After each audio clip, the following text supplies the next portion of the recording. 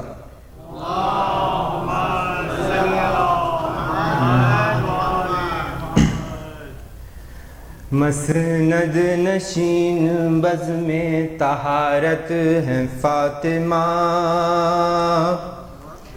مسند نشین بزم طہارت ہے فاطمہ، نفس نفیس جس میں رسالت ہے فاطمہ،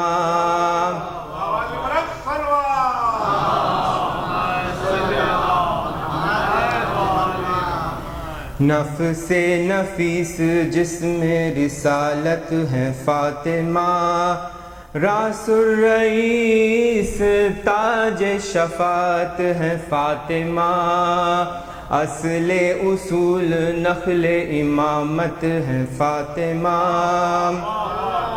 شوہر خلیل عصر تو بیٹے ذبیح ہیں، مریم کا ایک آپ کے 11 مسیح ہیں،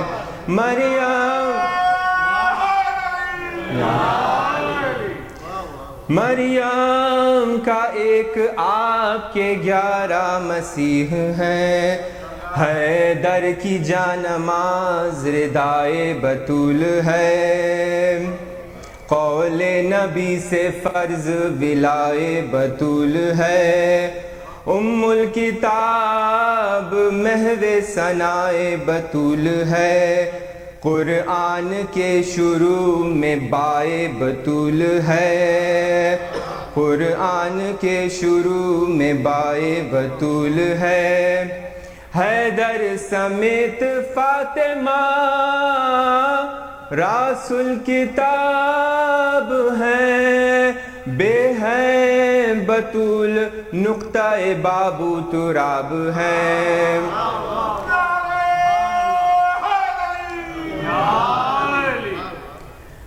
مریم بھی ان سے کم ہے مسیحا سے پوچھ لو، آدھا بھی مرتبہ نہیں سارا سے پوچھ لو، اپنوں کا کیا ہے تذکرہ آدھا سے پوچھ لو، جاؤ مباہلے میں نصارہ سے پوچھ لو، جاؤ مباہلے میں نصارہ سے پوچھ لو، زہرا سی عورتیں ہیں نا حیدر سے مرد ہیں، ختم الرسل کے بعد یہ زوجین فرد ہیں، ختم الرسل کے بعد یہ زوجین فرد ہیں، یہ جان مصطفیٰ صفت بو تراب ہے، بیٹے شریک نور رسالت مآب ہے، ماں مطلع شرف تو پسر آفتاب ہے، ام الکتاب یہ ہے وہ گویا کتاب ہے، ام الکتاب یہ ہے وہ گویا کتاب ہے، زہرا نے اپنی گود میں کیا لال پائے ہیں، منزل میں بولتے ہوئے قرآن آئے ہیں،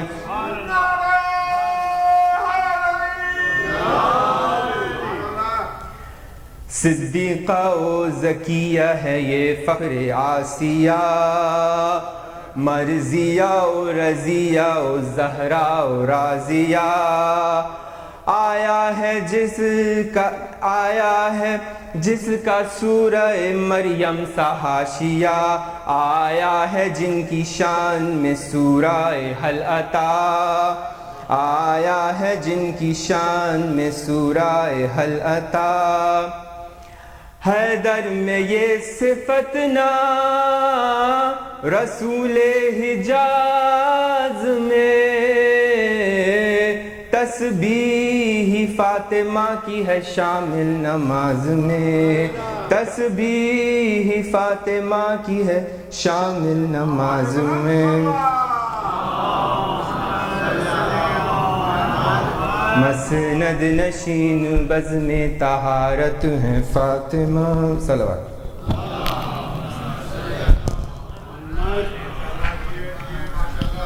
یہ حسن حیدر صاحب چھپا ہوا ہیرا ہیں، چھپا ہوا خزانہ ہیں، اور ماشاءاللہ جب بھی ہمیں ان کی ضرورت پڑتی ہے اور ان کو آواز دیتے ہیں تو یہ لبیک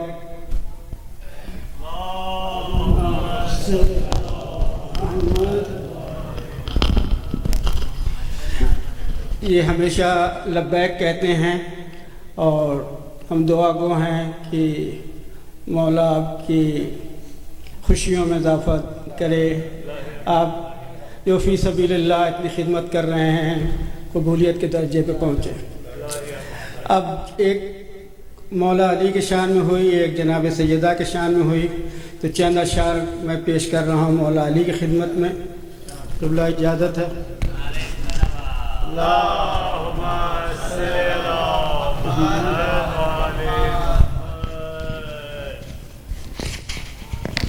ایک بار اور پھر سے صلوات۔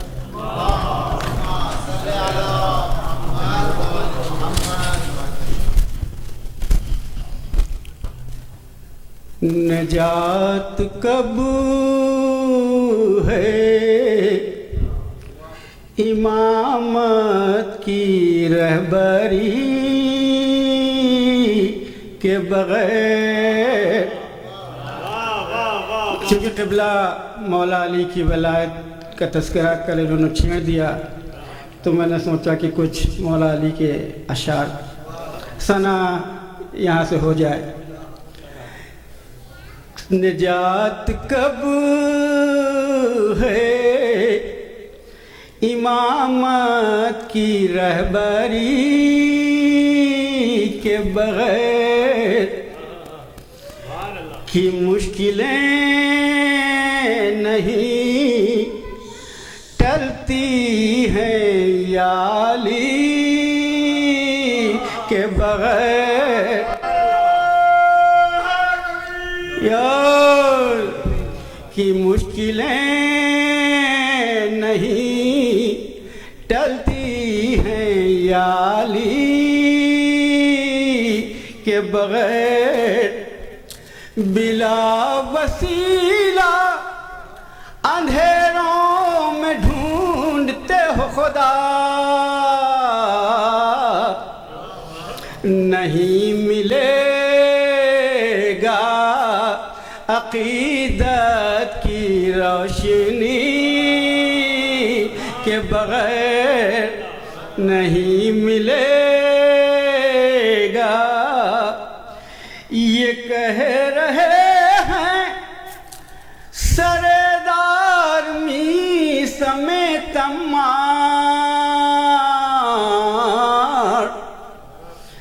سکون دل کو میسر نہیں علی کے بغیر۔ یا وہ 13 رجب کو کیا ہوا تھا؟ خوشی کی ابتدا کہیے کہ انتہا کہیے، رجدار کعبہ بھی نہ رہ سکی ہنسی کے بغیر۔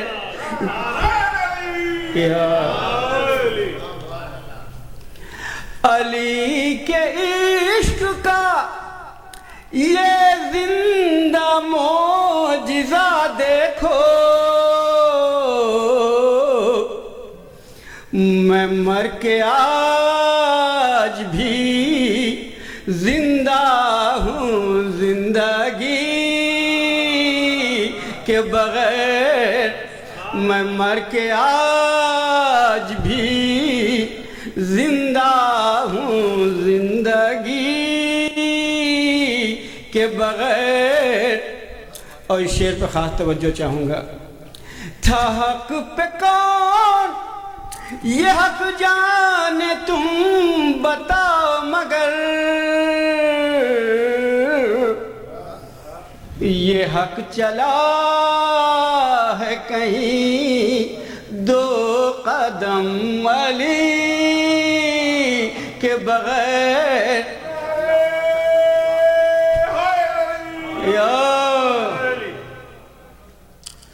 وضو نماز کی مانند رہ سکے نہ جدا، علی نبی کے بغیر، اور نبی علی کے بغیر، علی نبی کے بغیر۔ نبی کی فوج میں تھے سورما بہت، لیکن ملی نہ فتح کبھی تیرے حیدری کے بغیر۔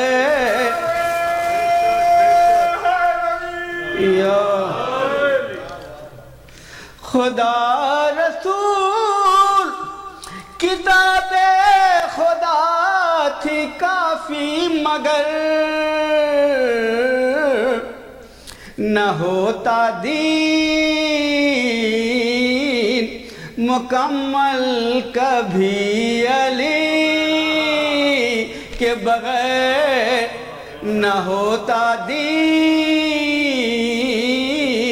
مکمل کبھی علی کے بغیر۔ اور بہت قریب سے میں نے یہاں اپنے امریکن دوستوں ساتھیوں سے کو دیکھا ہے، اور جو مشاہدہ ہے میرا اپنا، امریکہ میں شباہت یہ بات کہتے رہو، ترقی ہوگی نا اسلامی زندگی کے بغیر، ترقی ہوگی نا اس اسلامی زندگی کے بغیر صلوات.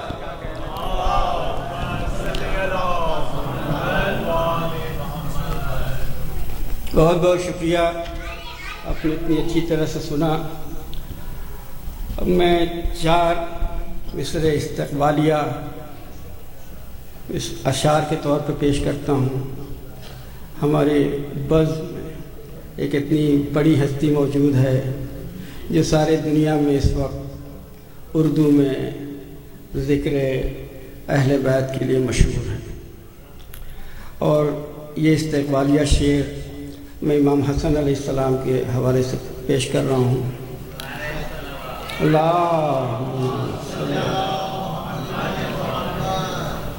شان نانا کی زمانے کو دکھا دی تو نے، شان نانا کی زمانے کو دکھا دی تو نے، کفر کے راہ میں دیوار اٹھا دی تو نے. کربلا بن گئی ہوتی یہ مدینے کی زمین، کربلا بن گئی ہوتی یہ مدینے کی زمین. ظلم کو صلح کی زنجیر پہنا دی تو نے، ظلم کو صلح کی زنجیر پہنا دی تو نے. اب میں بلا کسی تاخیر کے گزارش کروں قبلہ کعبہ حیدر رضا رضوی صاحب سے کہ ممبر پہ تشریف لائیں. اللہم صلی علی محمد اللہم صلی علی محمد.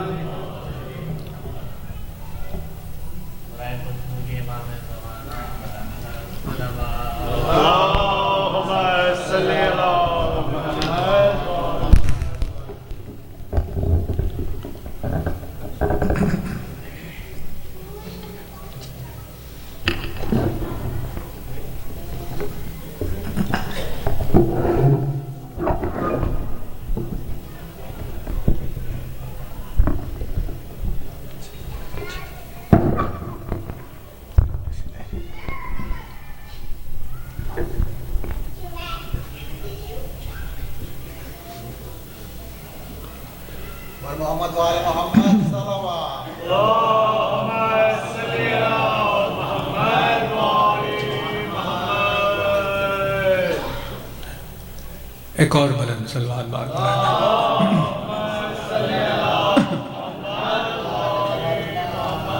ایک مرتبہ اور بلند ترین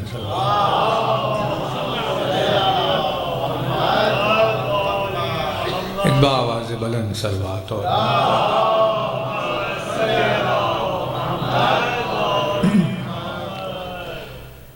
خدمت میں صاحبان ایمان کی جو ذکر کا سلسلہ چل رہا ہے، جو 14 ماہ مبارک سے جشنوں کا آغاز ہوا تھا، یہ اس سلسلے میں ایک اور جشن ہے جو آخری ہے. کل سے انشاءاللہ مجالس کا آغاز ہوگا، اور جو مضمون خدمت میں آپ کی رکھیں گے اس کے لیے یہ 3 دن کی تقریر تمہید کی طرح کام کرے گی. نوازش ہے آپ سب کی، بالخصوص شباہت بھائی کی جو عزت سے نواز رہے ہیں. اس بات میں کوئی شک نہیں کہ جتنی وہ تعریف کر رہے ہیں اس تعریف کے ہم اہل نہیں. خدمت میں آپ کی جو مضمون کل واضح ہو گیا ہوگا کہ قلم کے اوپر ذکر چل رہا ہے، انشاءاللہ آج کی اس تقریر میں قلم کی گفتار کو کچھ اور آگے بڑھاتے ہیں. صاحبان ایمان توجہات کی خاطر ایک بلند ترین صلوات بارگاہ.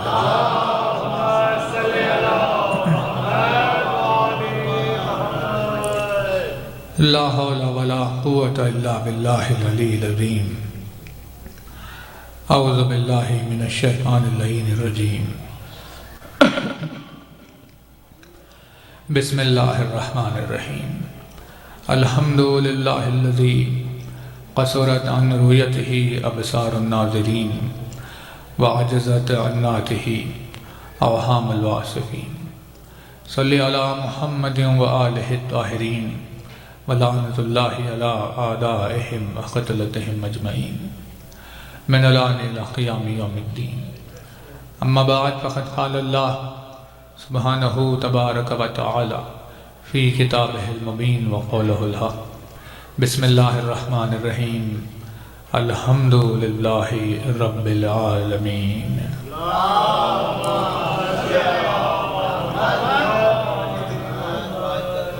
فرمایا صاحب اعظم الدرجات الفاظ نے، فرمایا مالک معجز نما انداز نے، فرمایا مولا کائنات امیر المؤمنین حضرت علی ابن ابی طالب،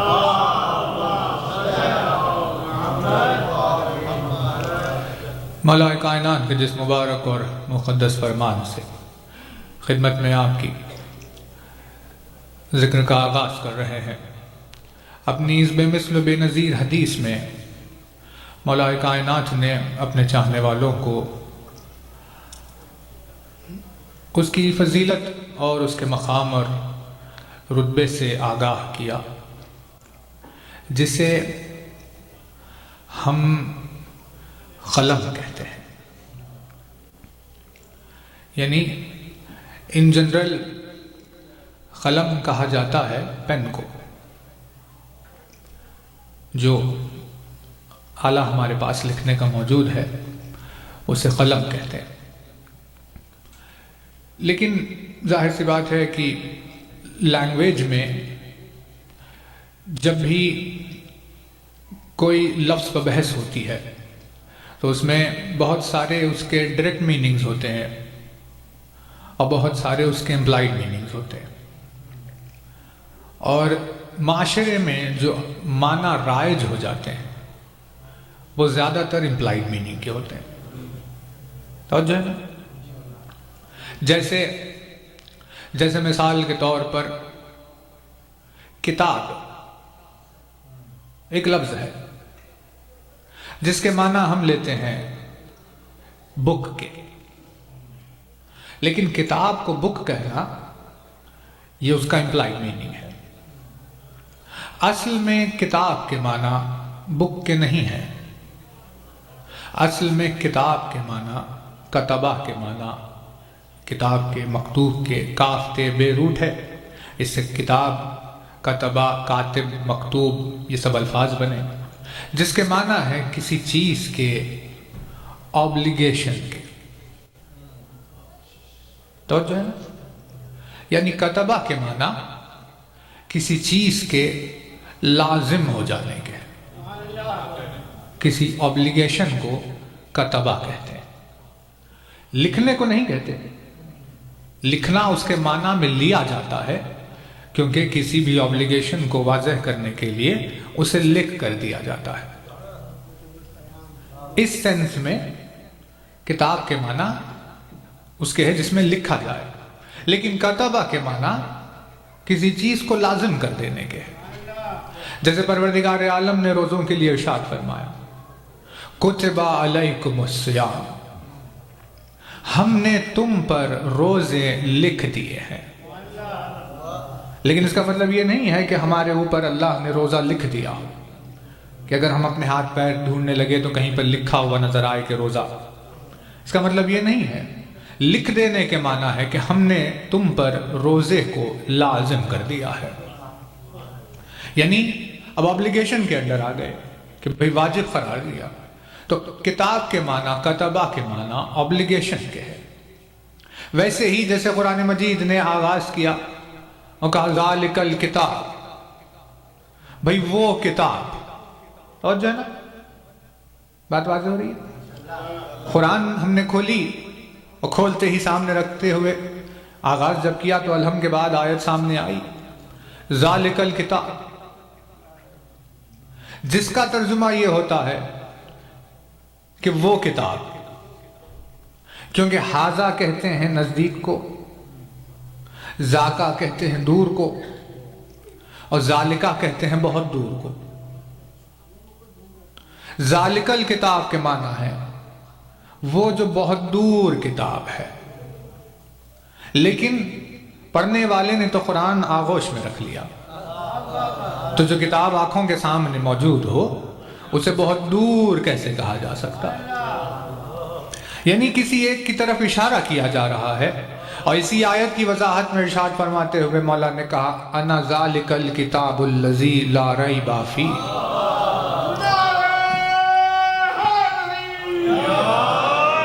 میں وہ کتاب ہوں جس میں شک کی کوئی گنجائش نہیں ہے۔ اور علی کو کتاب اسی لیے کہا جاتا ہے کیونکہ اللہ نے علی کی محبت کو کائنات کے ہر ذرے کے اوپر لکھ دیا ہے۔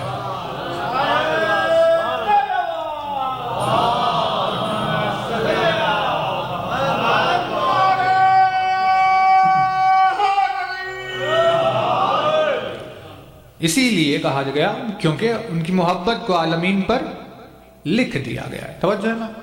تو ویسے ہی قلم ہم پین کو کہتے ہیں، لیکن اصل میں اس ذریعے کے ہے جس سے کوئی کتابت کی جائے، جس کے ذریعے سے کچھ لازم کیا جائے۔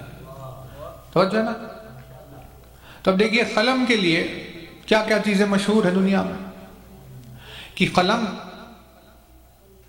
علم کی نشانی بن گیا، عقل کی نشانی بن گیا۔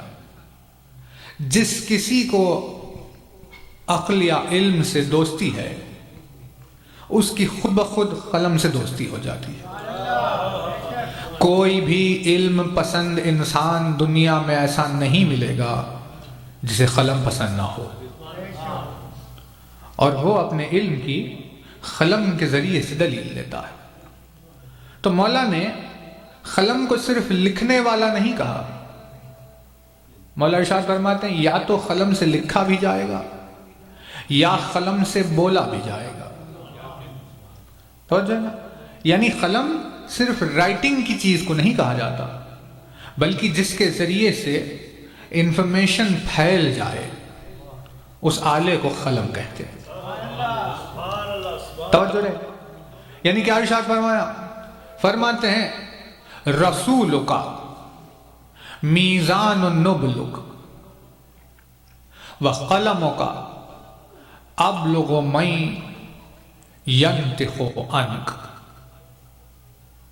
ارشاد فرماتے ہیں کہ تمہارا رسول، یعنی رسول مطلب رسول اکرم کی بات نہیں کی جا رہی، اس میں اس کی بات کی جا رہی ہے جسے کسی نے بھیجا ہو اپنی طرف سے۔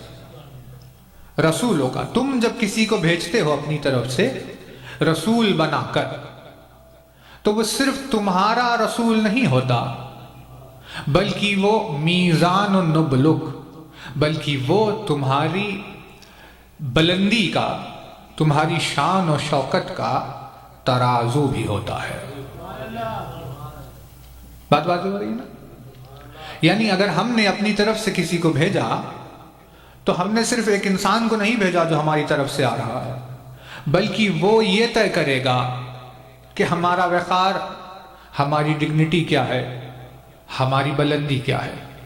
فرماتے ہیں ہر آنے والا رسول میزان ہوتا ہے، ترازو ہوتا ہے بھیجنے والے کی ڈگنیٹی کا۔ اگر رسول جسے بھیجا گیا ہو وہ سچا نہیں ہے تو جس نے بھیجا ہے اس کے اوپر بھی جھوٹ کا الزام لگ جائے گا۔ جس نے رسول کو بھیجا ہے اگر وہ رسول بزدل ہے تو بھیجنے والے کو بھی بزدل شمار کیا جائے گا۔ جسے بھیجا ہے اگر وہ امین ہے تو بھیجنے والے کو بھی امانت دار قرار دیا جائے۔ ارشاد فرماتے ہیں کیونکہ اگر تم نے کسی کو اپنی طرف سے بھیجنے کے لیے چنا تو وہ صرف ایک شخص نہیں ہوتا بلکہ وہ تمہاری شخصیت کا چناؤ بھی ہوتا ہے۔ تو اب لازم ہے پروردگار عالم کے لیے کہ اگر وہ اپنی طرف سے عالم میں کسی کو رسول بنا کر بھیجے تو یہ صرف اس کا رسول نہیں ہوگا بلکہ اس کے نبل کا میزان بن کر دنیا میں آئے گا۔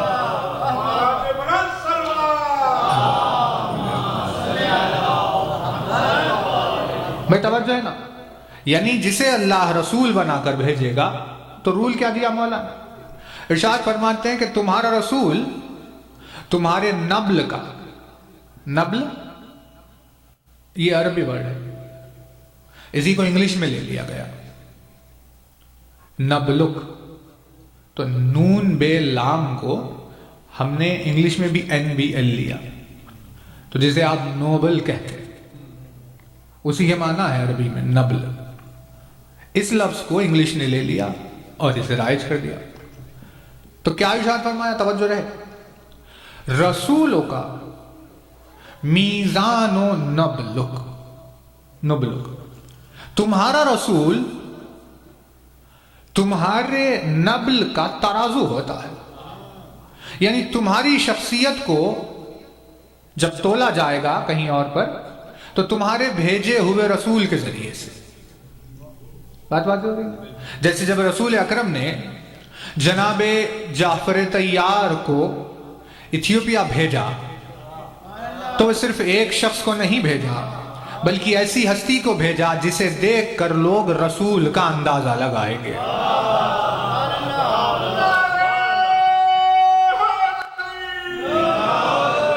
حسین نے جب مسلم کو کوفے کی طرف بھیجا تو صرف ایک ہستی کو نہیں بھیجا بلکہ ایسی شخصیت کو بھیجا جسے دیکھ کر لوگ حسین کا اندازہ لگائیں گے. یعنی جب ہم خود کسی کے سامنے نہیں جاتے، توجہات رہے، آہستہ آہستہ جب دن گزر جائیں تو اب کل سے تو عنوان آ جائے گا خدمت میں آپ کی، لیکن بہت توجہ رہے کہ جب ہم خود کسی کے سامنے نہیں جا سکتے اور اپنی طرف سے اگر کسی کو بھیج رہے ہو تو وہ صرف جاننے والا نہیں ہوتا بلکہ وہ ہمارے کردار کا آئینہ بن کر جاتا ہے. اب پروردگار عالم تو اتر کر انسانوں کے بیچ میں آتا نہیں، لیکن اس نے اپنی طرف سے اپنے ایک رسول کو بھیجا. تو جو رسول اس امت میں اتر کر زمین پر آیا ہے وہ اللہ کی بلندی کا ایک کردار بن کر آیا ہے. اب اگر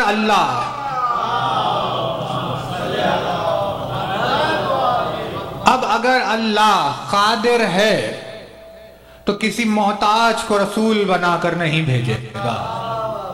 اب اگر اللہ حکیم ہے تو کسی حکمت سے خالی والے کو رسول بنا کر نہیں بھیجے گا. اب اگر اللہ امین ہے تو سوائے امین کے کسی کو رسول بنا کر نہیں بھیجے گا. اور اگر اللہ علیم ہے تو کسی جاننے والے کے علاوہ کسی کو رسول بنا کر نہیں بھیجے گا.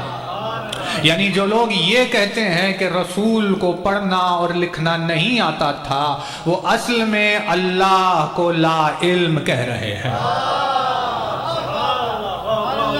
وہ اصل میں اللہ کو لا علم کہہ رہے ہیں کیونکہ رسول بھیجنے والے کا آئینہ ہوتا ہے. لیکن ہم نے جب امت مسلمہ میں نگاہ دوڑا کر دیکھا کہ آخر کون ہے یہ جو کہتا ہے کہ وہ لکھنا نہیں جانتے، جو کہتا ہے کہ وہ پڑھنا نہیں جانتے، تو ہمیں کوئی زبان ایسی نہیں ملی جو رسول کی شان میں ایسی گستاخی کرتی ہو سوائے ان لوگوں کے جنہیں قلم سے دشمنی ہے، جو کبھی بھی کاغذ اور قلم کے دوست نہیں رہے ہو. انہی جہالتوں کی وجہ سے انہوں نے رسول پر یہ الزام لگایا.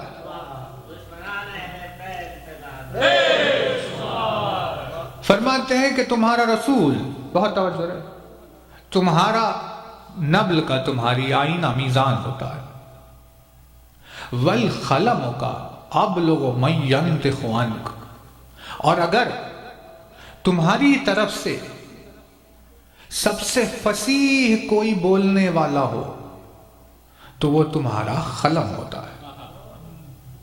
کیا ارشاد فرمایا کہ زبان کو مولا نے فصیح بلیغ نہیں کہا، قلم کو کہا. ایک ہی انسان ہے جو سپیچ دے رہا ہے، ایک ہی انسان ہے جو لکھ رہا ہے. تو مولا نے ارشاد فرمایا اس کی بلاغت، لینگویج پر اس کا کمانڈ، یا اس کے الفاظ کی بلندی، یا اس کا مضمون کا چناؤ، یا اس کی فصاحت و بلاغت کا اندازہ سپیچ سے نہیں اس کی رائٹنگ سے لگایا جائے گا. کیونکہ فصاحت کے معاملے میں، بلاغت کے معاملے میں مولا نے قلم کو زبان سے آگے قرار دیا ہے. اس کی وجہ کیا ہے؟ اس کی وجہ یہ ہے کہ زبان کو ایک دم سے رسپونڈ کرتا ہے. سوال آیا، بات ہو رہی ہے، ابھی بول دو. لیکن وہ بعد میں کبھی سوچتا ہے کہ بھئی یہ بات نہیں بولنی چاہیے تھی، یوں بولنی چاہیے. تو اسے اس کی طبیعت نہیں ہے حالانکہ اس جملے کی، لیکن کیونکہ موقع ہی تھا ویسا اسی لیے زبان سے نکل گیا۔ لیکن اگر اسے اپنے گھر میں قلم دے کر بٹھا دیا جائے کہ تم سوچ سمجھ کر لکھو تو اس کی بلاغت زیادہ ابھر کر باہر آتی ہے۔ بھائی توجہ ہے؟ یعنی مولا ارشاد فرماتے ہیں تمہاری طرف سے اگر کوئی بلیغ ترین بولنے والا تمہیں نصیب ہوگا تو وہ تمہارا قلم ہے۔ قلم علم اور عقل کی نشانی بن گیا۔ قلم کے ذریعے سے انسان پہچانا گیا، قلم کے ذریعے سے دنیا میں نظام نافذ ہو گیا، قلم کے ذریعے سے یہ ترقی کے راستے طے ہوئے۔ یعنی قلم اتنا زیادہ اس نے دنیا میں اپنا امپیکٹ چھوڑ دیا کہ کہاوت مشہور ہو گئی کہ تلوار میں انقلاب لانے کی اتنی صلاحیت نہیں پائی جاتی جتنی صلاحیت قلم میں پائی جاتی ہے۔ یعنی تلوار کی ضرب میں وہ صلاحیت نہیں پائی جاتی جو قلم کی سیاہی میں پائی جاتی ہے۔ بہت بڑا مقام اللہ نے قلم کو عطا کیا، اور جو ساری دنیا قلم کی احسان مند ہے۔ بھلے ہی آج لکھنے کا طریقہ بدل گیا، پین سے نہیں لکھ رہے ہیں، ٹائپ کر کے لکھ رہے ہیں، لیکن اسے بھی قلم کہا جائے گا۔ اسی لیے ہم نے آپ سے کہا کہ قلم پین کو نہیں کہتے، قلم کہتے ہیں کسی بھی ایسے ذریعے کو جس کے ذریعے سے کچھ لکھا جائے۔ توجہ ہے؟ کیا مقام حاصل ہوا، کتنی بلندی تک چلا گیا۔ تو اس کا سر تو اس کا چہرہ تو آسمان پر ہونا چاہیے، لیکن اس کے باوجود بھی اگر آپ قلم کو غور سے دیکھیں تو آج بھی جب بھی وہ چلتا ہے تو اپنا سر جھکا کے چلتا ہے۔ قلم کے مزاج میں انکساری پائی جاتی ہے، اس کے مزاج میں عاجزی پائی جاتی ہے۔ وہ غرور سے نہیں چلتا، تکبر کے ذریعے سے نہیں چلتا۔ اتنا بڑا مقام ہے پھر بھی سر جھکا کے چلتا ہے۔ اسی عاجزی کی وجہ سے پروردگار عالم نے اسے مراتب عطا کیے۔ عجیب انداز میں قلم کی اس چال کو اور بہت ساری دوسری چیزوں کو، بہت ساری باتوں کو حل کرتے ہوئے انیس نے لکھا، گناہ کا بوجھ جو گردن پہ ہم اٹھا کے چلے، خدا کے آگے خجالت سے منہ چھپا کے چلے۔ ملا جنہیں انہیں افتادگی سے اوج ملا، افتادگی کہتے ہیں نیچے سر رکھنا، ملا جنہیں انہیں افتادگی سے اوج ملا، انہوں نے کھائی ہے ٹھوکر جو سر اٹھا کے چلے۔ رہی غرور سے نفرت خجست خاروں کو، قلم کی طرح چلے جب بھی سر جھکا کے چلے۔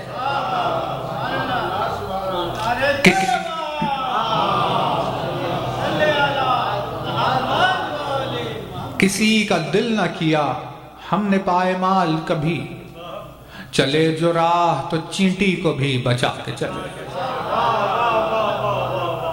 تمام عمر جو کی سب نے بے رخی ہم سے، کفن میں ہم بھی عزیزوں سے منہ چھپا کے چلے۔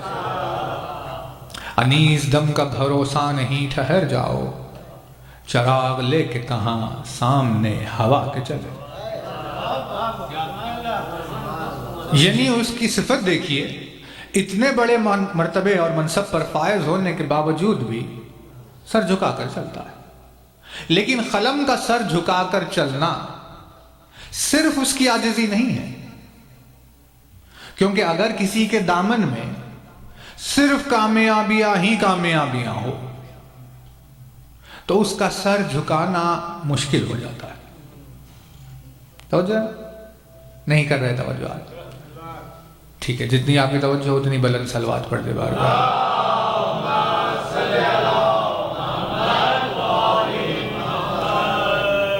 ہے نا توجہ؟ بات آگے کریں۔ لیکن نظام توحید جس کے دامن میں ہمیشہ کامیابیاں ہوتی ہے، اس کا سر جھکانا مشکل ہو جاتا ہے۔ بھلے ہی غرور کی وجہ سے نہیں، لیکن کانفیڈنس ہی اگر آہستہ آہستہ بڑھتے بڑھتے بہت ہی ہو جائے کبھی کوئی غلطی نہ ہو تو ظاہر سی بات ہے کہ اس کا سر جھکنا مشکل ہو جاتا ہے۔ ہم نے ہار کو اپنی ذلت و رسوائی سمجھا، لیکن اللہ نے انسان کے لیے ہار کو نصیحت کا ذریعہ بنایا ہے۔ میں توجہ، کسی بات میں چوک جانا، کسی عنوان پہ غلطی ہو جانا، کہیں پر کسی حساب میں گڑبڑ کر دینا، یہ ساری چیزیں ہماری رسوائی کے لیے نہیں ہیں، بلکہ یہ اللہ نے اسی لیے رکھی تاکہ دیکھو خبردار سنبھل کر چلا کرو، غلطی ہو جائے گی، اسی لیے غرور سے دور رہو، کیونکہ تم میں وہ کردار ہے کہ اگر ہم تمہیں بار بار ہر بار کامیابی دیں تو تم مغرور ہو جاؤ گے۔ لہٰذا ہمیشہ کامیاب ہونا انسان کے مقدر سے اللہ نے ہٹا دیا، اسی کی فلاح اور بہبودی اور کامیابی کی خاطر۔ نہیں توجہ نہیں کر رہے؟ اس کے لیے ویسے انوار کا وجود ہونا ضروری تھا کہ جس کا سراپا صرف کامیابی ہو، کیونکہ وہ پروردگار عالم کی بلندی کی دلیل بن کر آئے۔ ان کے سوا جتنے بھی ہیں ان سب کے لیے کبھی نہ کبھی ناکامی کا سامنا اسی لیے کرنا پڑتا ہے تاکہ انہیں سر جھکانے کی عادت ہو۔ تو ویسا ہی مزاج یہ قلم کا ہے، لیکن آپ اگر قلم سے بات کریں کہ بھائی تیرا اتنا بڑا مقام کہ عقل کو، علم کو تجھ سے نسبت ہے، تجھے تلوار سے زیادہ قوی تر تسلیم کیا جاتا ہے، تیری شان میں قصیدے پڑھے گئے ہیں، تیری شان میں کتنی چیزیں لکھی گئی ہے، اور تو نظام انسانیت کے لیے سبب بنا ہوا ہے، اتنی کامیابیاں تیرے دامن میں، پھر اس کے بعد جب چلتا ہے تو سر جھکا کر چلتا ہے۔ کیا اس کے پیچھے یہی وجہ ہے؟ سوائے انکساری کی کوئی اور وجہ نہیں۔ جو آپ قلم سے بات کریں گے تو قلم آپ کو ایک جواب دے گا کہ اس کا سر کیوں جھک گیا ہے۔ وہ چاہتا تھا کہ ہمیشہ اپنا سر اٹھا کر چلے، کیونکہ اتنی ساری کامیابیاں اس کے دامن میں ہیں، لیکن ایک ایسی چیز کا اس سے سامنا ہو گیا، ایسی بات کا سامنا ہو گیا کہ جس کے بعد قلم نے طے کر لیا کہ اب ہم سر اٹھا کر نہیں چلیں گے۔ کہ وہ کون سی شے ہے کہ جس کا سامنا ہوتے ہی تیرا سر ہمیشہ کے لیے جھک گیا؟ اس نے حدیث نبوی کو سامنے پیش کیا جس میں رسول اکرم نے ارشاد فرمایا کہ اگر سارے آسمان خرطاس ہو جائے، سارے سمندر سیاہی ہو جائیں، اور سارے اشجار قلم ہو جائیں، اور سب لکھنے بیٹھ جائیں فضائل علی کو، تو خرطاس ختم ہو جائیں گے، سیاہیاں سمندر خالی ہو جائیں گے، اور ہر قلم ٹوٹ جائے گا، لیکن فضائل علی کا احاطہ نہیں کیا جا سکتا۔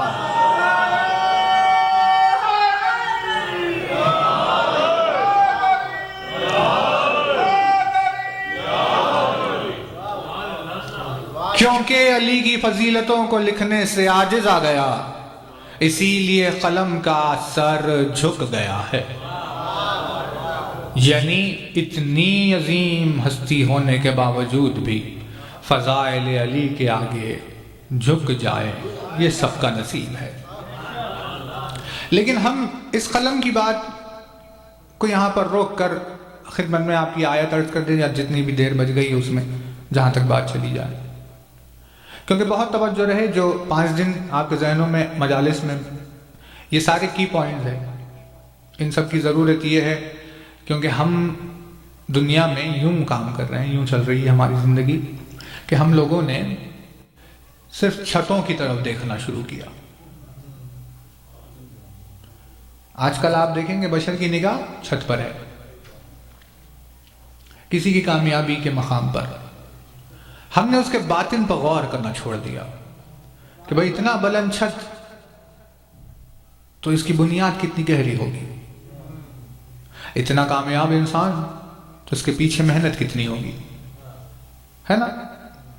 بھئی اگر یعنی برج خلیفہ کی بات کی جائے تو آپ دیکھیے جاتے ہیں پہلی بار لے کر جاتے ہیں کہ چلیے ہم آپ کو بتاتے ہیں عمارت انسان نے بنائی ہے اب تک کی سب سے بڑی، تو جیسے ہی جاتا ہے ہر انسان وہاں جا کر اس کے چھت کو دیکھنے لگتا ہے کتنی اوپر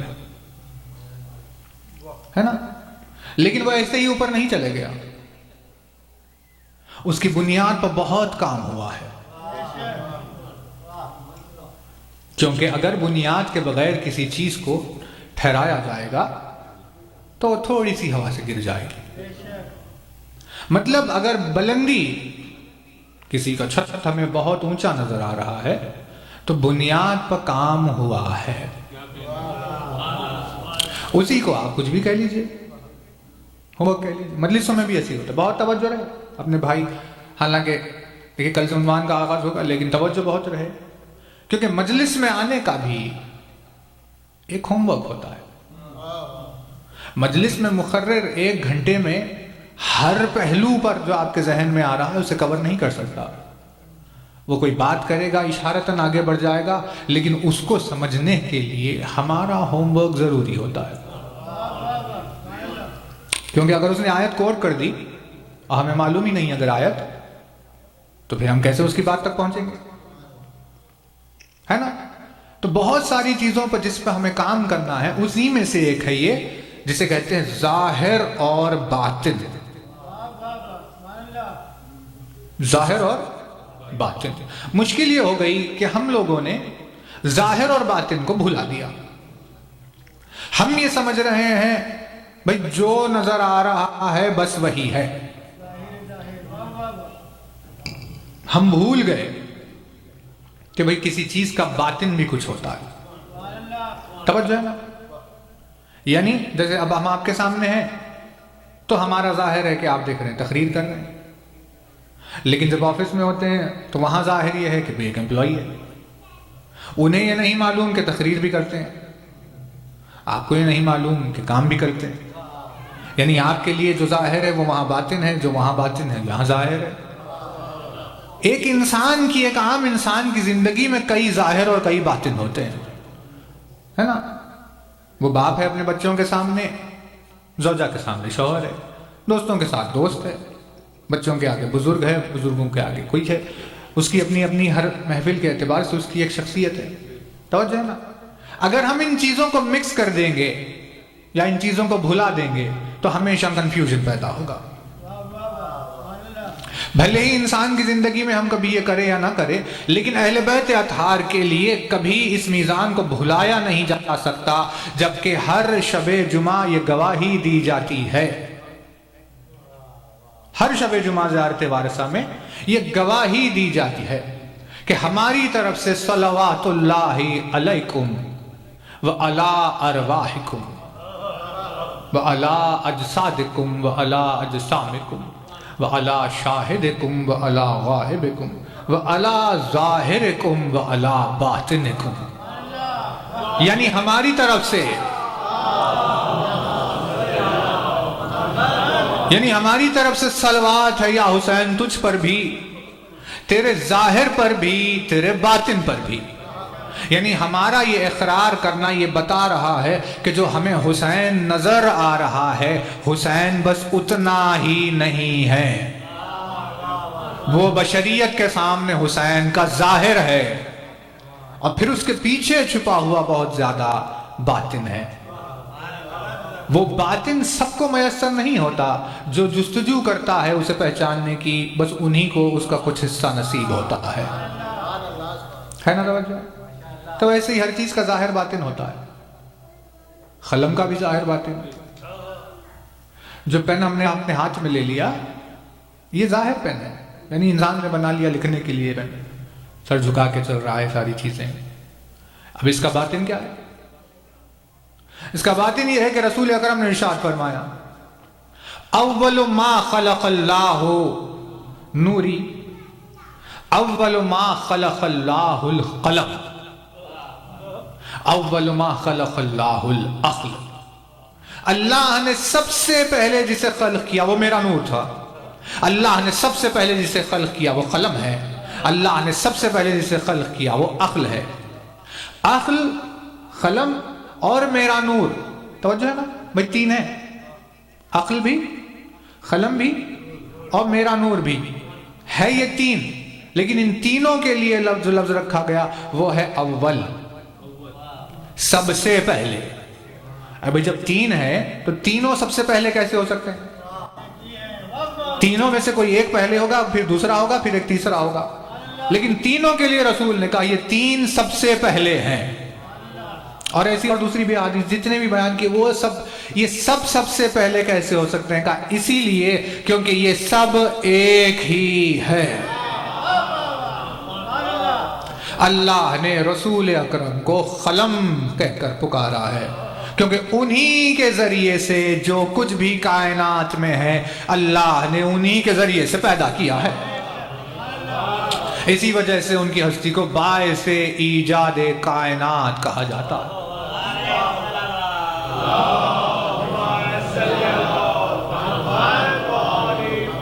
ہے نا توجہ؟ تو اب یہ ظاہر اور باطن کی بحث چل رہی تھی۔ پروردگار عالم نے جب اپنی آخری کتاب کو نازل کیا تو اس میں اس نے 114 سوروں کی فہرست رکھی، جن میں سے ایک سورے کا نام ہے القلم۔ ایک سورت کا نام اللہ نے القلم رکھا، یعنی کتنی محبت ہے اسے پین سے کہ اس نے ایک سورے کا نام قلم رکھ دیا۔ آغاز ہو رہا ہے بسم اللہ الرحمن الرحیم، نون والقلم وما یسطرون۔ توجہ، کیا ارشاد فرمایا؟ مجھے، یعنی نون تو کوئی اور عنوان ہے، والقلم قسم ہے ہمیں قلم کی اور اس تحریر کی جو اس قلم سے کی گئی ہے۔ تو اگر صرف قلم ہوتا تو بھائی اسے آپ کچھ بھی کہہ لیجئے، کوئی پین کہہ لیجئے، لیکن یہ پروردگار عالم کا انداز ہے کہ جب وہ کسی چیز کو مخصوص کرنا چاہتا ہے تو اس کا آغاز ال سے کرتا ہے، جیسے الحمد للہ، ہے نا؟ ویسے ہی اس نے صرف قلم نہیں کہا، القلم کہا، یعنی اب ہر پین نہیں اور ہر لکھی جانے والی چیز نہیں، القلم ایک خاص قلم، وما یسطرون اور اس خاص قلم سے کی جانے والی تحریر۔ ان دونوں کی قسم کھا کر اللہ نے واضح کیا کہ اسے لکھنے والے اور قلم استعمال کرنے والے لوگوں سے محبت ہے۔ اس نے علم کو پسند کیا ہے، پڑھنا لکھنا اس کی پسندیدہ صفات میں سے ایک ہے نا؟ تو کل آپ کی خدمت میں بات کہاں تک پہنچی تھی؟ بات پہنچی تھی پرسوں سے خزاں و خدر سے چلتے ہوئے کل نزول قرآن مجید میں لوح و قلم پر بات آئی تھی، لوح و قلم۔ تو اللہ نے ان چیزوں کو خلق جو کیا، تو رسول اکرم نے ارشاد فرمایا میرے نور سے اللہ نے آسمان بنائے، نور علی سے اللہ نے چاند سورج ستارے بنائے، اس نے نور حسین سے جنت اور فرشتے اور حوریں بنائی، اور نور حسن سے اللہ نے لوح اور قلم بنایا۔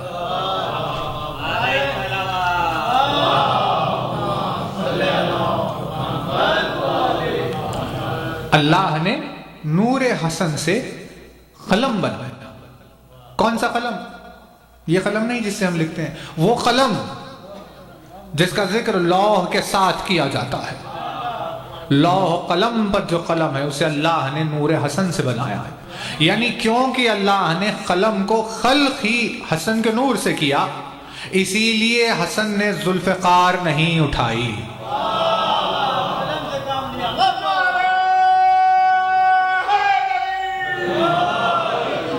ہم یہ سمجھ رہے ہیں کہ قلم سے صلح نامہ کیوں لکھا جا رہا ہے، ہمیں اس بات کے باطن سے آگہی ہی نہیں ہے کہ اصل میں قلم اٹھانے کی وجہ یہ ہے کہ جس کے نور سے اسے بنایا گیا تھا اس نے اس سے کام لے لیا،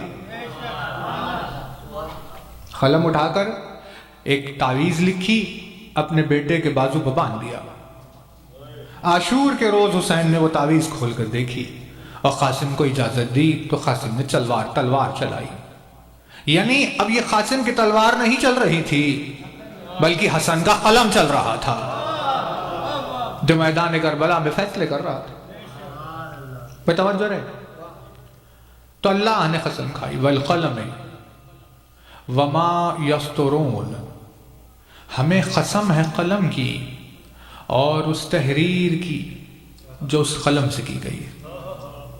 تو اب اللہ نے دو چیزوں کی قسم کھائی، قلم کی بھی اور رائٹنگ کی بھی۔ تو وہ قلم کیا لکھتا ہے؟ وہ قلم مقدر لکھتا ہے، تقدیر لکھتا ہے، نصیب لکھتا ہے۔ ہم جب اٹھاتے ہیں قلم اپنے ہاتھ میں تو کہانی لکھ دیتے ہیں، شعر لکھ دیتے ہیں، کوئی واقعہ لکھ دیتے ہیں، یہ بشر ہے۔ لیکن جب اللہ قلم اٹھا لے تو مقدر لکھ دیتا ہے، تقدیر لکھ دیتا ہے، نصیب لکھ دیتا ہے۔ اب نصیب تو اس نے لکھے، کہاں لکھے؟ اس نے کہاں لکھی یہ ساری چیزیں؟ تو قرآن مجید بھی جس چیز کی تائید کر رہا ہے، اسے کیا کہا؟ توجہ رہے، اسے کہا کتاب مکنون، کتاب مکنون۔ حالانکہ پڑھا جاتا ہے سورہ واقعہ اکثر آیتیں درمیان میں، بسم اللہ الرحمن الرحیم، فلا اقسم بمواقع النجوم وانه لقسم لو تعلمون عظیم انه لقرآن کریم فی کتاب مکنون لا یمسہ الا المطہرون۔ ہے نا آیت؟ کیا کہا؟ انہو لقرآن کریم۔ دیکھو تم جو پڑھ رہے ہو اس بات میں کوئی شک نہیں کہ وہ کرم والا قرآن ہے۔ بے شک انہو، بے شک وہ کرم والا قرآن ہے جسے تم پڑھ رہے ہو۔ لیکن یہ قرآن تمہارے پاس کہاں سے آیا؟ فی کتاب مکنون، یہ اس چھپی ہوئی کتاب میں سے آیا ہے نا۔ قرآن کہہ رہا ہے کہ بھائی جو تم پڑھ رہے ہو یہ کرم والا قرآن ہے، فی کتاب مکنون، یہ چھپی ہوئی کتاب میں سے آیا۔ تو پتا چلا کہ چھپی ہوئی کتاب مکنون جسے کہا گیا، وہ ایک ایسی ام الکتاب ہے، ایک ایسی مدر آف آل بکس ہے کہ جس میں ہر چیز لکھی ہوئی ہے۔ اسی میں سے جب 6666 آیتیں نیچے آئی تو کرم والا قرآن بن گیا۔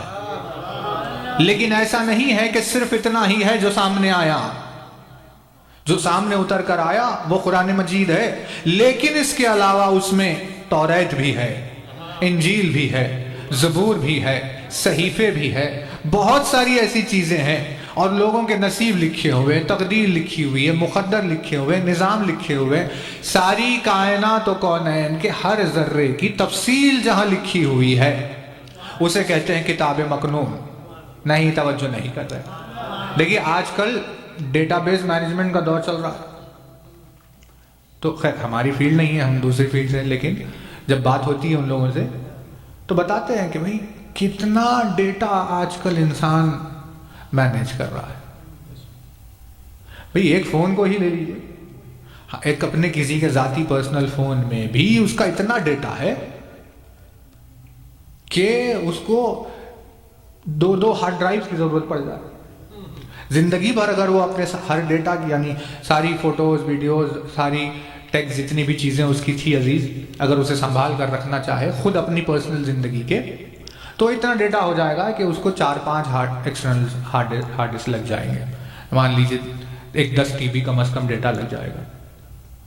پھر ہے کیا؟ کچھ بھی نہیں سوائے اس کی تفصیل۔ تو ایک انسان کی اگر زندگی کو دیکھا جائے تو کتنا ہو گیا؟ لیکن بھائی وہ ذاتی جو ہے وہ الگ ہے، لیکن جس پر سسٹم چلے گا اس میں اتنا ڈیٹا ہے، اتنا یعنی انفارمیشن رکھی ہوئی ہے کہ بھائی اب ایک فیلڈ بن گئی نہیں کہ اس ڈیٹا کو، اس سارے انفارمیشن کو کوئی مینیج کرے کہ کیسے کہاں کچھ سنبھالا جائے۔ اتنی ترقی کے باوجود بھی آج بھی انسان سے ممکن نہیں ہے کہ یہ حساب لگائے ایک انسان کے لیے کہ وہ کتنے بوند پانی پیے گا، کتنے دانے اپنی زندگی میں کھائے گا، کتنی مرتبہ سانس لے گا، کتنی مرتبہ پلک جھپکے گا، کتنی مرتبہ اس کا دل دھڑکے گا، کتنے لباس پہنے گا، کتنے مقامات پر جائے گا، کتنی چیزوں کو دیکھے گا، کتنی آوازوں کو سنے گا، کتنے ذائقے چکھے گا، کتنی خوشبوؤں کو سونگھے گا، کتنی چیزوں کو محسوس کرے گا۔ ایک انسان اپنی زندگی بھر میں کیا کیا کرے گا، پوری چیزوں کا حساب آج بھی انسانیت کے بس میں نہیں ہے۔ صرف ایک انسان کی تقدیر ہم نہیں لکھ سکتے۔ لکھ سکتا ہے کوئی؟ بھائی کوئی بتا دے کہ ابھی تک مان لیجئے کوئی 20 سال کا بچہ ہی ہے، کتنا پانی پی لیا ہوگا؟ کل پتا نہیں ہے، بوندے تو گنی نہیں، کیسے گنے گے؟ صرف ایک انسان کی زندگی میں پانی کا شمار نہیں ہے، دانے کتنے کھا لیے ہوں گے، ترکاریاں کتنی کھا لی ہوگی، پھل کتنے کھا لیے ہوں گے، دل کتنی مرتبہ دھڑک گیا ہوگا، پلک کتنی مرتبہ چھپک گیا ہوگا، کتنی سانسیں لے لی ہوگی، کتنی چیزوں کو دیکھا ہو، ہر چیز لکھی ہوئی ہے۔ پھر اگر اس کے ڈسکرپشن کو آپ لکھیں تو یہ بھی نہیں لکھا جا سکتا۔ بھئی کسی مرغی کو لے لیجئے کہ بھئی ہمیں ایک چیز بنانی ہے، کہ کیا؟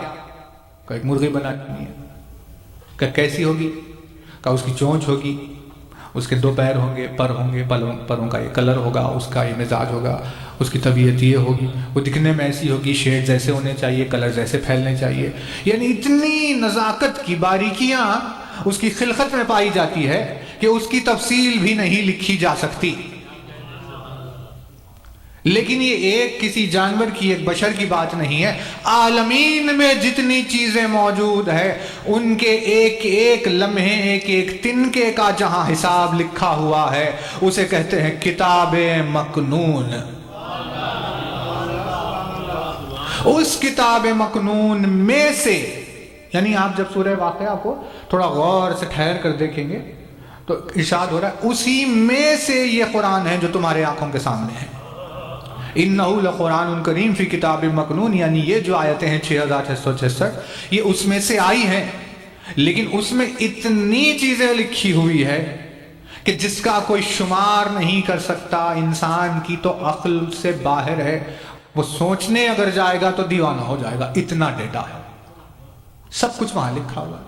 توجہ ہے؟ دیکھیں حالانکہ بات تھوڑی سی اور آگے کرنی تھی لیکن پھر کبھی بعد میں ٹائم ہو جائے گا، لیکن آیت نے عجیب جملہ کہا، اِنَّهُ لَقُرْآنٌ کریم، یہ تمہاری آغوش میں جو رکھا ہوا ہے بے شک یہ کرم والا قرآن ہے، فی کتاب مکنون، یہ کتاب مکنون سے آیا ہے، لیکن لا یمسہ الا المطہرون، اس کتاب کو، کسے؟ قرآن کو نہیں، اس کتاب کو جو کتاب مکنون ہے، اس کتاب کو کوئی چھو نہیں سکتا سوائے مطہرون کے۔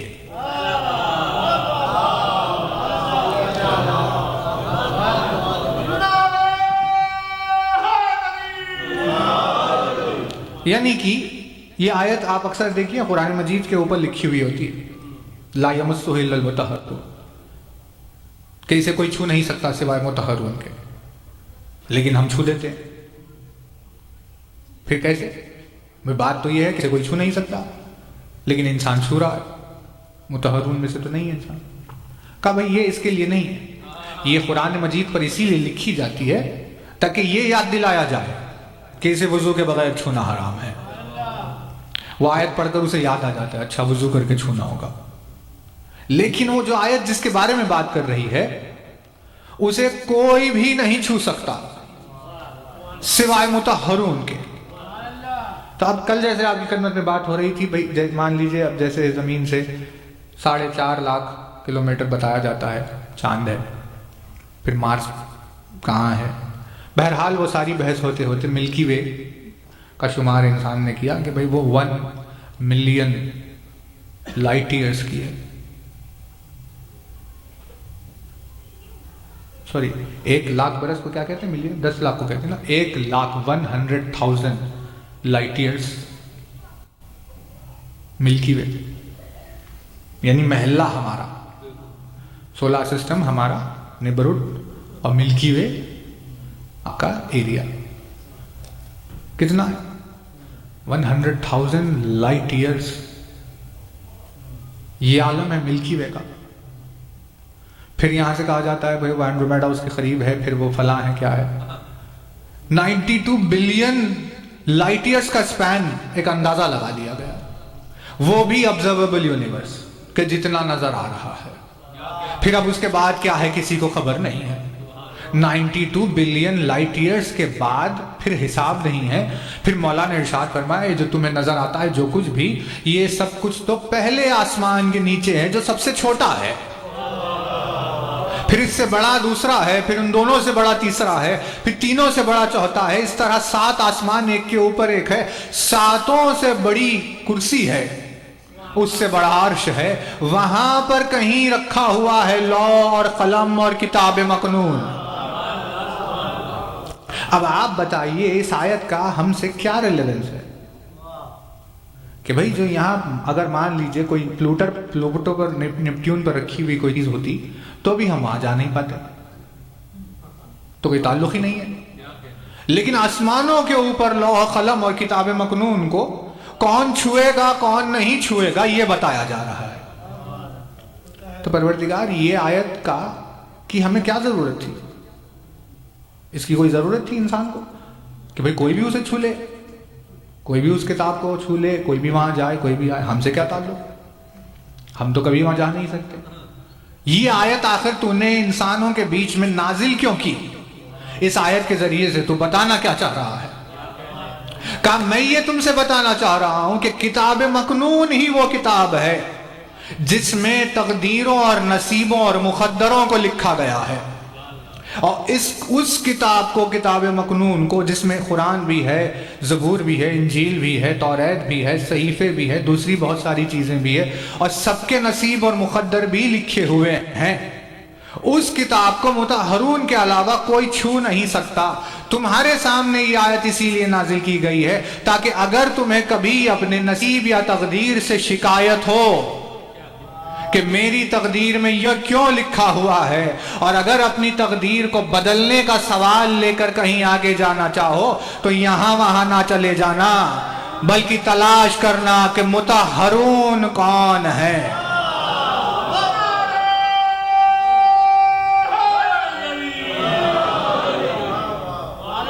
بھائی علت واضح ہو رہی ہے نا، ریزن واضح ہو رہا کہ بھئی تقدیر لکھی ہوئی ہے وہاں ہماری، اس میں کچھ بھی لکھا ہوا ہے کہ یہ نہیں، یہ ایک انسان کے لیے لکھ دیا گیا 10 روپے.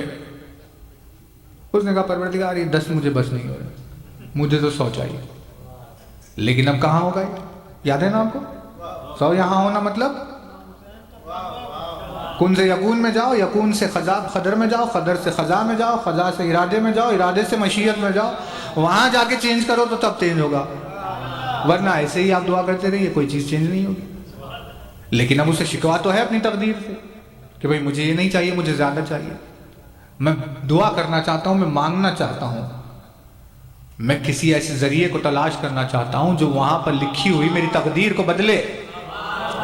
اسی لیے ہم نے یہ آیت نازل کی ہے کیونکہ نہ مطہرون کے سوا کوئی وہاں پہنچ سکتا ہے، نہ مطہرون کے سوا کوئی کتاب مکنون کو چھو سکتا ہے، اور نہ مطہرون کے علاوہ کوئی اس میں لکھی ہوئی کسی چیز کو بدل سکتا ہے. لہٰذا اگر تمہیں اپنی تقدیر کا کوئی سوال ہو تو مطہرون کی بارگاہ میں سوال کرنا. اسی لیے ہم نے یہ آیت نازل کی ہے. اسی لیے ہم نے یہ آیت نازل کی ہے کہ پروردگار اب آیت تو تو نے نازل کر دی کہ مطہرون کے سوا کسی اور سے مانگنا نہیں ہے، تو اب جب اتنی بات واضح ہو گئی تو یہ بھی تو بتا دے کہ آخر مطہرون ہے کون. تو جب چادر تطہیر کے نیچے آ کر پنجتن جمع ہوئے تو پروردگار عالم نے مطہرون کا اعلان کیا کہ وہ کون ہے. جب کہا انما یرید اللہ لیذہب عنکم الرجس اہل البیت ویطہرکم تطہیرا.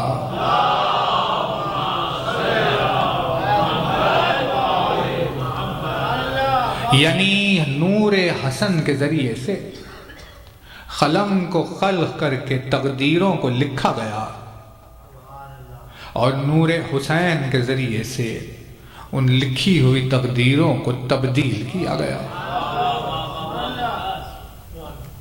پروردگار عالم نے فطرس کے نصیب میں لکھ دیا کہ تجھے کنویں میں قید رہنا ہے، بالوں پر ختم ہو گئے، سزا کاٹنا ہے، لکھ دیا. جو اس کی تقدیر لکھی وہ نور حسن سے لکھ دی گئی. لیکن جب فرشتوں کو جاتے ہوئے اس نے دیکھا اور پوچھا کہاں جا رہے ہو؟ کہا ہم نواز رسول کی مبارکباد دینے کے لیے جا رہے ہیں رسول اکرم. کہا مجھے بھی اپنے ساتھ لے کر چلو. اسے اپنی گود میں اٹھا کر لے کر آئے. اس نے اپنے آپ کو گہوارے حسین سے مس کیا. جو اس کی تقدیر میں سزا لکھی ہوئی تھی وہ تبدیل ہو گئی. یعنی ایک بھائی مقدروں کو لکھتا ہے، ایک بھائی مقدروں کو بدل دیتا ہے. ایک قلم ہے، ایک تحریر ہے. انہی دو کی قسم پروردگار عالم کھا رہا ہے جب اس نے کہا والقلم وما یسطرون.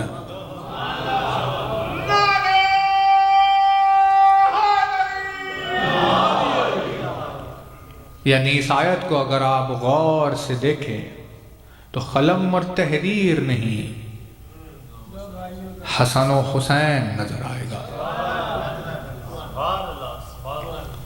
بہرحال بلکہ قلم پر تو بحث بہت ہو سکتی ہے. بہت سارے معجزنما واقعات بھی تاریخ میں لکھے ہیں قلم کے تعلق سے، لیکن ہمارا عنوان کل سے خدمت میں آپ کی قلم نہیں ہے. ہاں قلم بیچ میں ضرور گفتگو میں آئے گا، اور کیونکہ شہادت امیر المومنین کے ایام کا آغاز ہوگا، اسی لیے خدمت میں آپ کی اس عنوان پر گفتگو لازم اسی لیے ہے کیونکہ ہم نے جو دنیا میں دیکھا وہ یہ ہے کہ عرفان کی کمی کی وجہ سے